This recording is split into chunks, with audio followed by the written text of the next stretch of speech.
I've really had to do is realize that my successes in life are truly not the conventional ones.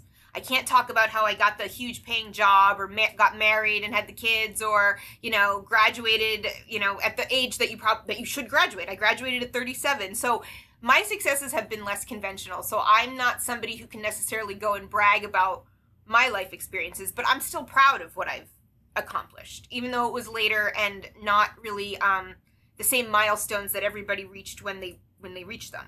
I think one of the biggest lessons I learned, though, was that sometimes even with your best laid plans, life does not go as planned.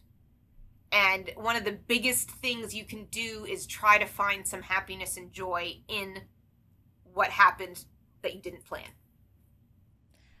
Okay, that's such a good segue. We talk about that on the podcast. I'm obviously single in my 40s now as well. And I always say it's okay to mourn the life that you thought you would have at this point, right? At this age, I thought I would be married with a kid, and I still have a fabulous life. I've talked about this a lot too, right? And you see, you follow me on Instagram, you see I travel the world, I go shopping, I buy designer things, I have great friends and family.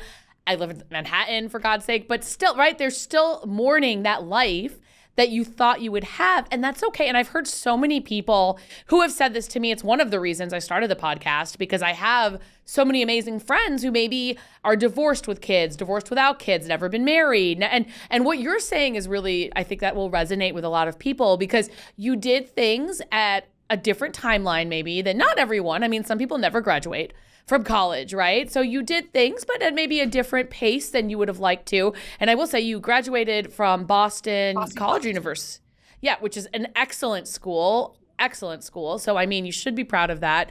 It doesn't matter if it happened at 22 or 37, right? You still graduated. That is something to be proud of. But I know what you mean, because it's that, when there's a timeline, I've talked about it again on the podcast, but it's true. When there's a certain timeline and you're not meeting that timeline, it is easy sometimes to think, I feel like a failure. I mean, what you said before, I feel like a failure. I feel like everyone is, and there's this tendency, I don't know if you agree with this, but sometimes I'm like, oh, everyone at my age seems to have kids, right? I say that sometimes. And I know that's not true, because you and I both don't have children, right? But there is a tendency sometimes to think those kind of things and feel bad. And then you're right, sometimes people make stupid comments without meaning to or with meaning to, who knows, that make it feel worse.